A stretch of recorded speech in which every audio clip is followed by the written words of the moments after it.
Assalamualaikum warahmatullahi wabarakatuh. Hai, kembali lagi bersama saya Ama dalam channel kesayangan kita, yaitu Teman Nonton. Oke, kali ini saya akan membahas sebuah film yang berjudul Chef yang dirilis pada tahun 2012 serta dibintangi oleh Jason Statham. Oke, tanpa berlama-lama lagi kita langsung saja ke videonya. Let's go.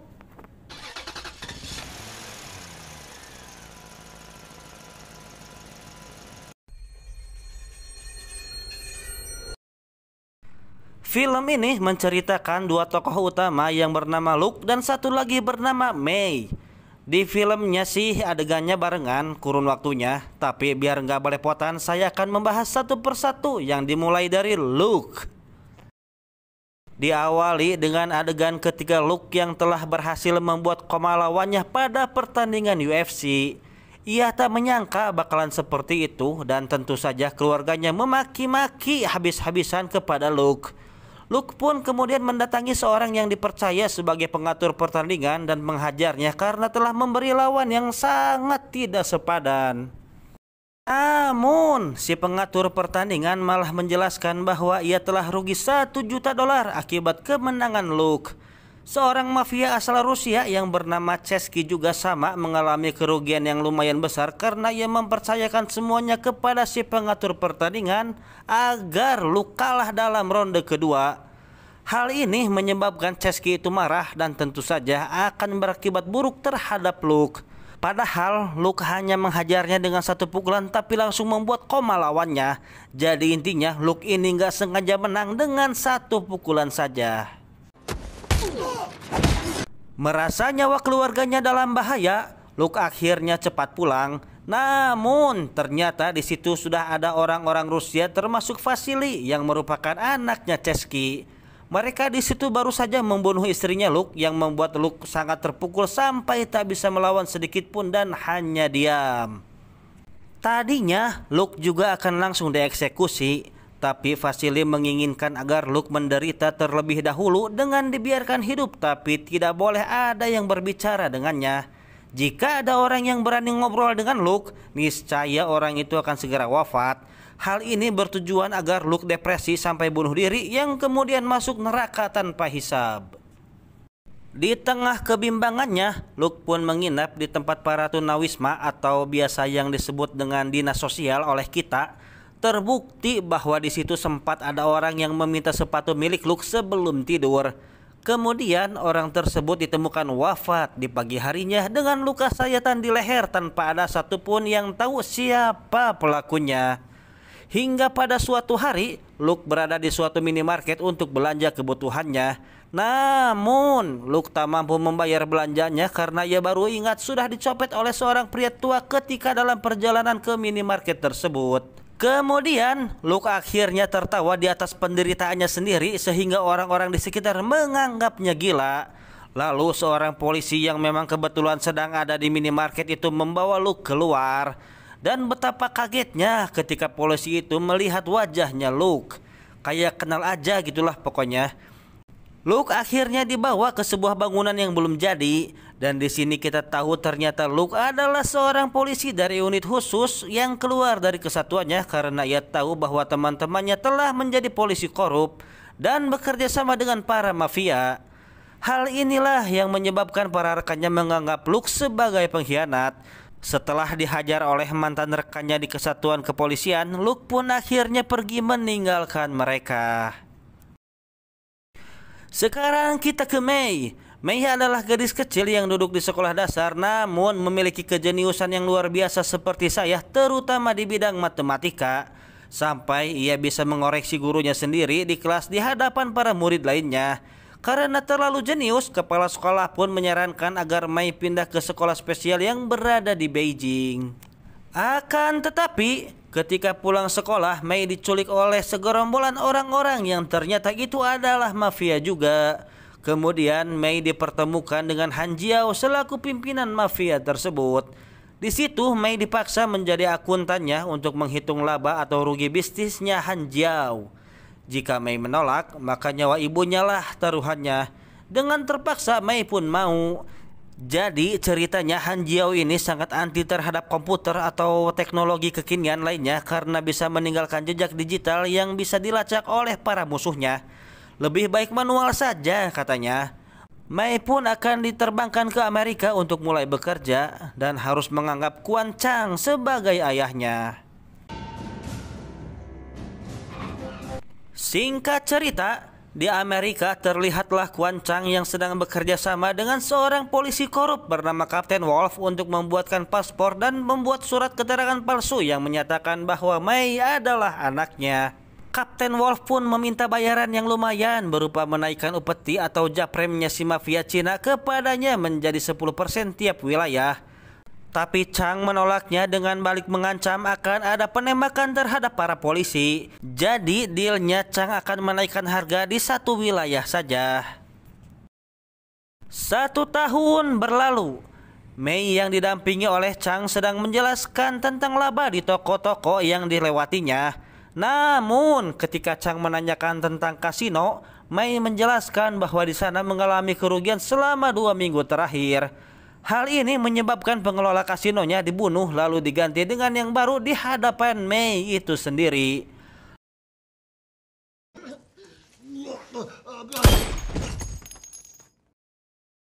Lalu ketika Mei sedang tertidur, datanglah Ling yang memberitahu bahwa ibunya Mei sudah wafat 2 minggu yang lalu di rumah sakit. Ling pun menjelaskan agar Mei berpura-pura nggak tahu demi keselamatannya Mei itu sendiri. Keesokan harinya datanglah Han Jiao dari Cina lalu memberikan banyak angka yang lumayan rumit untuk dihafalkan oleh Mei. Namun hanya dengan sekejap Mei pun langsung hafal dan itu membuat Han Jiao sangat senang. Singkat cerita lagi, Mei akan dibawa ke suatu tempat untuk mendapatkan angka-angka selanjutnya yang akan menjadi petunjuk ke tempat yang lainnya. Namun tiba-tiba datanglah segerombolan orang Rusia menyerbu dan menculik Mei. Kemudian Mei dibawa ke hadapan Chesky. Chesky juga meminta Mei untuk menuliskan angka-angka yang diberikan oleh Han Jiao. Namun Mei menolaknya. Lalu muncullah Ling yang ternyata orang yang memberitahu tentang rahasia dari Han Jiao kepada Chesky dengan iming-iming akan diberi hadiah uang yang banyak.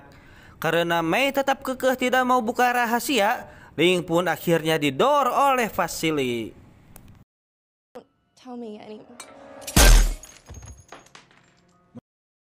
Tak lama berselang, terdengarlah suara polisi dari luar yang sudah mengepung tempat itu karena ada laporan kegaduhan dari warga sekitar. Melihat peluang tersebut, akhirnya Mei mencoba kabur dari tempat itu. Hal ini dimanfaatkan oleh Kapten Wolf yang merupakan polisi korup serta menjadi backingan dari mafia Cina dan Rusia untuk mencari keuntungan dari kedua mafia tersebut. Karena kedua mafia itu sama-sama menginginkan Mei dan bersedia memberi lebih kepada Kapten Wolf. Kapten Wolf pun menarik pasukannya dari pengepungannya Chesky dan menginstruksikan agar pasukannya menangkap Mei. Jadi percuma saja Mei ke kantor polisi juga karena ujung-ujungnya bakal diberikan ke salah satu mafia tersebut. Di sisi lain, Han Jiao memerintahkan Cheng agar mencari Mei sebelum ia ditemukan oleh pihak polisi atau pihak Rusia. Di tengah ketakutannya, langkah kaki Mei membawanya ke stasiun kereta bawah tanah dan disitulah awal bertemunya Mei dengan Luke. Luke awalnya akan melakukan aksi bunuh diri dengan cara menabrakkan badannya ke kereta. Namun hal itu ia urungkan ketika melihat tingkah Mei yang sedikit agak janggal serta diikuti oleh para orang Rusia yang tempo hari membunuh istrinya. Luke akhirnya mencoba menolong Mei dengan cara masuk ke dalam kereta dengan cara yang tak biasa karena ia tak sempat membeli tiket terlebih dahulu.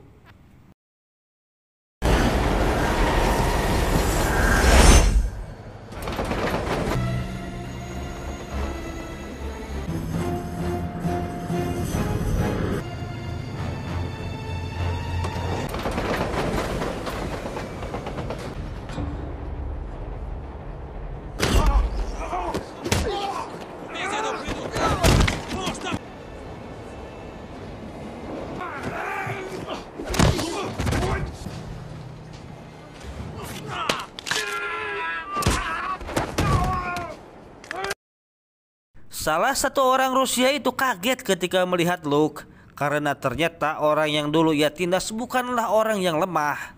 Kemudian Luke mengambil dompet si orang Rusia itu. Karena merasa takut terhadap Luke, Mei pun mencoba kabur lagi darinya. Singkat cerita, Mei ditemukan oleh polisi yang sekaligus anak buahnya Kapten Wolf. Namun itu tak berlangsung lama karena Luke datang menghajar polisi korup itu lalu mencuri mobil miliknya untuk kabur dan aksi kejar-kejaran pun dimulai.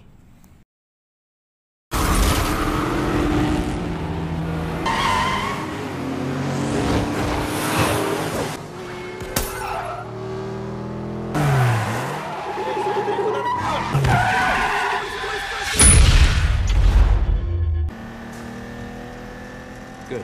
Then do what I say. Hold on.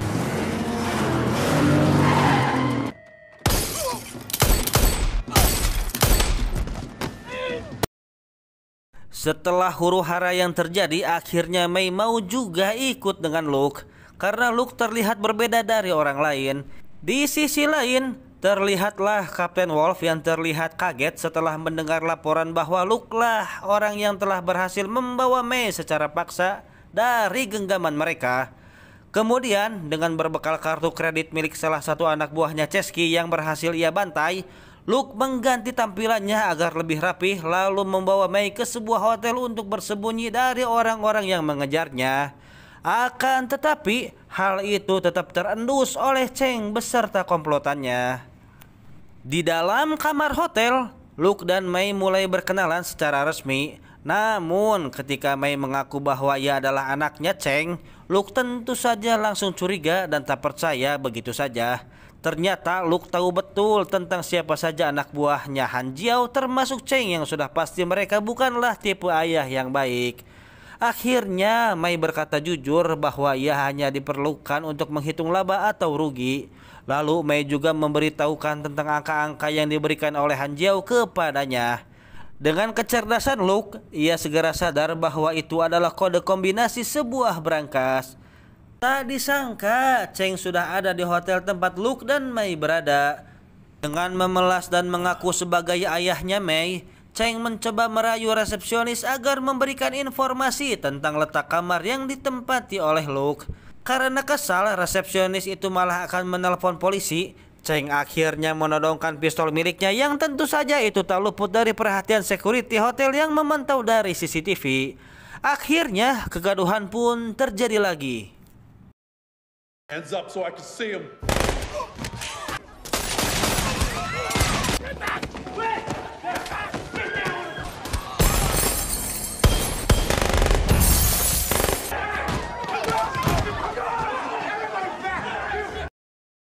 Luke yang menyadari kedatangan para mafia Cina itu segera menggeledah Mei yang ternyata ditemukanlah sebuah alat pelacak yang diselipkan pada HP milik Mei. Kemudian Luke meminta agar Mei menuliskan angka-angka yang diberikan oleh Han Jiao kepadanya sebelum Luke membawa Mei kabur dari hotel itu.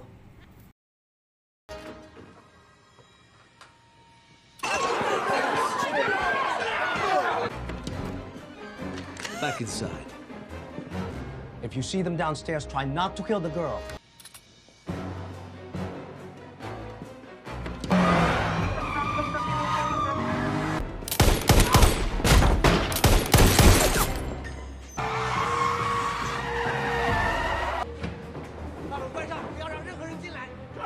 The cops are here.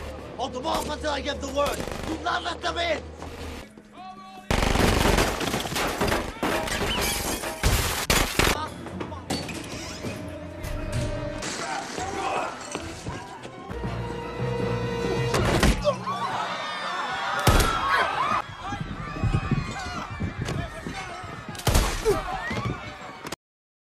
Di tengah keributan, Mei malah berhasil direbut oleh Cheng.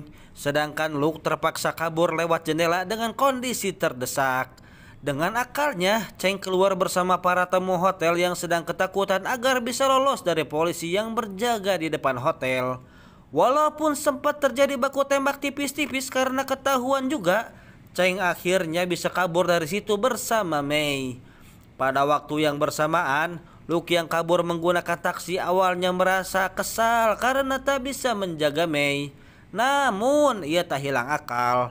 Luke menggunakan HP milik korbannya untuk menghubungi Vasily.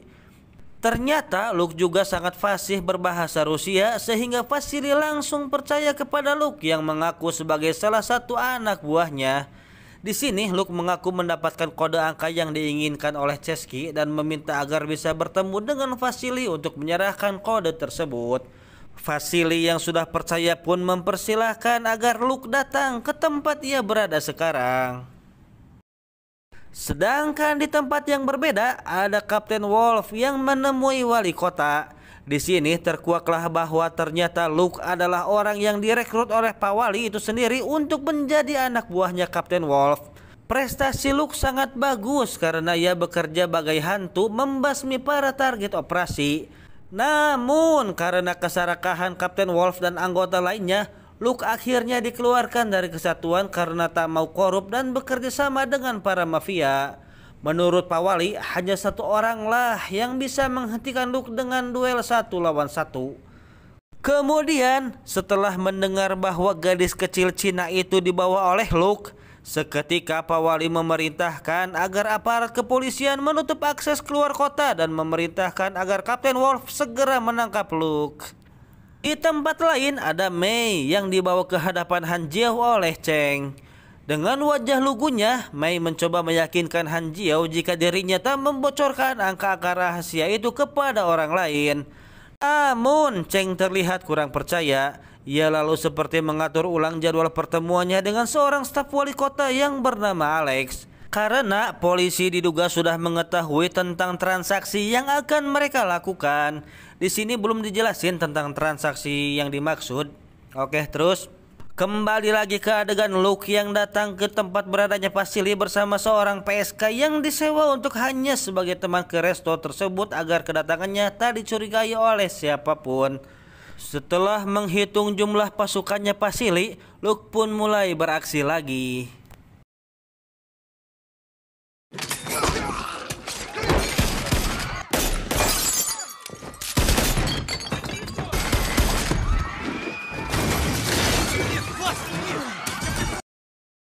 Dengan mudahnya Luke membereskan semua pasukan Vasily dan menyandra Vasily.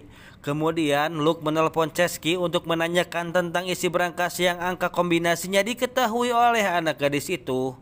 Karena Chesky diancam akan dijadikan sebuah kenangan oleh Luke tanpa ada sedikit pun yang tersisa, akhirnya Chesky menjelaskan bahwa sebenarnya ada 2 berangkas. Yang satu berisi uang 30 juta dolar dan satu lagi berisi sesuatu yang bernilai 30 juta dolar. Namun angka kombinasi berangkas kedua belum diketahui. Chesky juga menjelaskan bahwa untuk menuju ke tempat berangkas pertama dibutuhkan sebuah pasukan untuk mendapatkannya, dan Luke tak punya hal itu. Lalu adegan dilanjutkan lagi di hadapan sebuah tempat hiburan malam. Di situ ada Luke yang mengundang Kapten Wolf dan mantan rekannya dulu untuk berbisnis. Di sini kita baru tahu bahwa ternyata berangkas yang berisi 30 juta dolar itu adalah milik Han Jiao yang disimpan di dalam klub malam miliknya sesuai petunjuk dari Chesky. Kapten Wolf juga mengetahui kalau pihak Han Jiao akan melakukan sebuah transaksi, tapi entah apa atau di mana transaksi itu berlangsung. Jadi intinya adalah uang 30 juta dolar itu adalah milik Han Jiao yang akan digunakan untuk sebuah transaksi bersama Alex yang merupakan staf wali kota di kota itu. Luke lalu menawarkan bisnis atau pekerjaan agar mengambil uang 30 juta dolar tersebut lalu dibagi 6 orang. Atau per orangnya mendapatkan 5 juta dolar. Menurut Kapten Wolf itu adalah angka yang lumayan mengingat ia akan segera pensiun. Setelah semua sepakat, mereka pun mulai beraksi.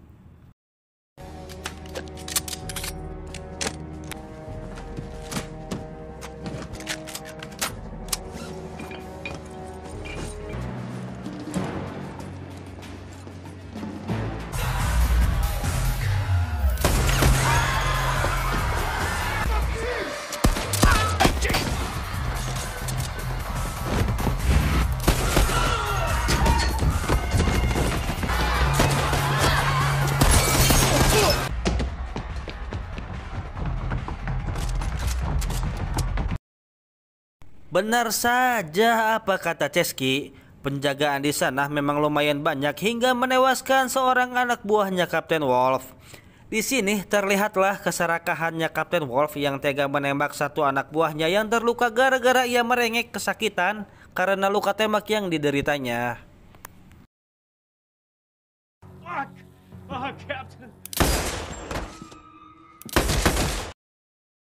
Akhirnya tibalah mereka di hadapan berangkas yang dimaksud.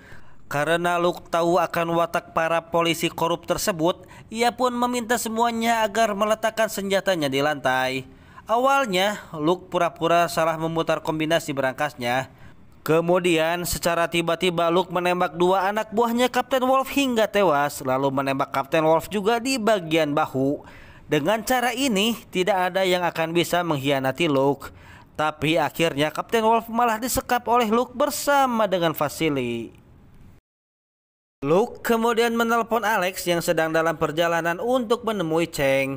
Luke menanyakan tentang isi berangkas kedua. Nah, di sini baru ada penjelasan bahwa ternyata Alex dan Luke adalah dua orang polisi yang sangat ditakuti bentukan dari Pak Wali Kota pada saat ia belum terpilih. Tapi Alex malah bergabung menjadi pelayan Wali Kota dan Luke malah keluar begitu saja. Dan isi berangkas kedua adalah harddisk yang berisi data tentang siapa saja nama-nama teroris, mafia, data keuangan, dan lain-lain lah pokoknya yang jika dimiliki oleh salah satu mafia, maka itu bisa dijadikannya alat untuk lebih berkuasa. Dan harga harddisk itu adalah 30 juta dolar. Jadi baru ketahuan bahwa Han Jiao akan membeli harddisk ini senilai 30 juta dolar dari Pak Wali Kota melalui Alex sebagai perantaranya. Mengetahui para mafia Cina yang akan ditemuinya tak memiliki uang karena uangnya sudah diambil oleh Luke, maka inilah yang terjadi.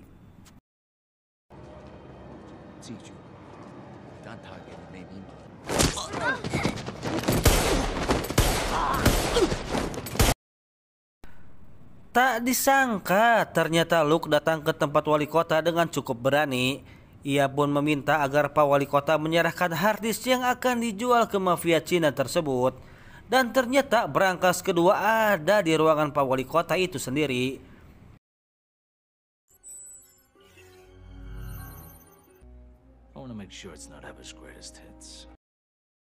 Kemudian Luke menemui Alex di pinggiran kota, tempat mereka dulu nongkrong berdua. Alex di situ membawa Mei sesuai dengan pesanan Luke sebelum Alex bertemu dengan Cheng. Awalnya Alex akan membunuh Mei setelah mengetahui bahwa Luke memiliki harddisk dan uang 30 juta dolar. Akan tetapi Luke berhasil menggagalkan aksinya setelah tak memberitahu tentang letak uang itu secara pasti. Bisa di mobil, di bank, atau sudah disumbangkan katanya. Luke kemudian mengajak Alex untuk berduel jika ingin mendapatkan uang tersebut.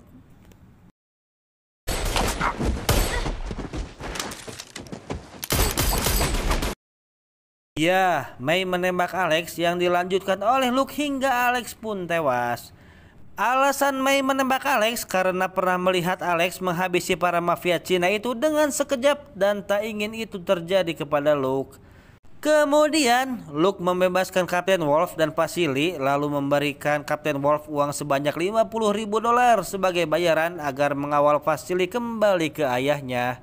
Scene selanjutnya adalah memberikan uang sebanyak 30 juta kurang 50.000 dolar kepada Han Jiao dengan catatan agar ia kembali ke Cina dan tak pernah mengganggu kehidupan Mei atau tamat riwayatnya. Setelah situasi aman terkendali, Luke menawarkan Mei untuk bersekolah di kota lain dan mereka pun mulai berteman dan film pun sudahan.